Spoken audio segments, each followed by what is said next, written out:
Hi guys, ఈ వీడియోలో కనిపిస్తుంది మా చిన్నక్క చిన్న బావ వాళ్ళ యానివర్సరీ జూన్ 2న జరిగింది.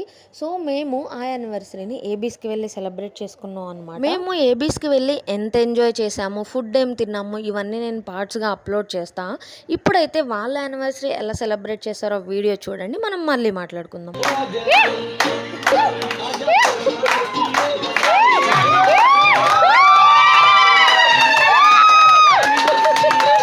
నాకైతే అప్పుడప్పుడు మ్యారేజ్ అంటేనే భయం వేస్తుంది. మన ఇల్లు వదిలేసి వెళ్ళాలి, తెలియని వాళ్ళతో జర్నీ చేయాలి, ఇంకొక కొత్త ఫ్యామిలీ పరిచయం అవుతుంది, ఎలా ఉంటుందో ఏంటో అని భయం వేస్తుంది. కానీ మా భావన చూసినప్పుడు మాత్రం పెళ్లి చేసుకోవాలన్న ఇంట్రెస్ట్ కొంచెం వస్తుంది, ఆ భయం కూడా పోతుంది అనమాట. మ్యారేజ్ అంటే ఒక పర్ఫెక్ట్ హస్బెండ్ అనొచ్చు, అలానే పర్ఫెక్ట్ హ్యూమన్ బీయింగ్ కూడా. ఎంత హంబుల్గా, ఎంత సెల్ఫ్లెస్గా, చాలా డౌన్ టు ఎర్త్ ఉంటాడు. ఆక్యుపేషన్ వచ్చేసి అగ్రికల్చర్. మిగిలిన కబుర్లు నెక్స్ట్ వీడియోలో చెప్పుకుందాం. ప్రస్తుతానికైతే ఈ వీడియోని లైక్ చేయండి.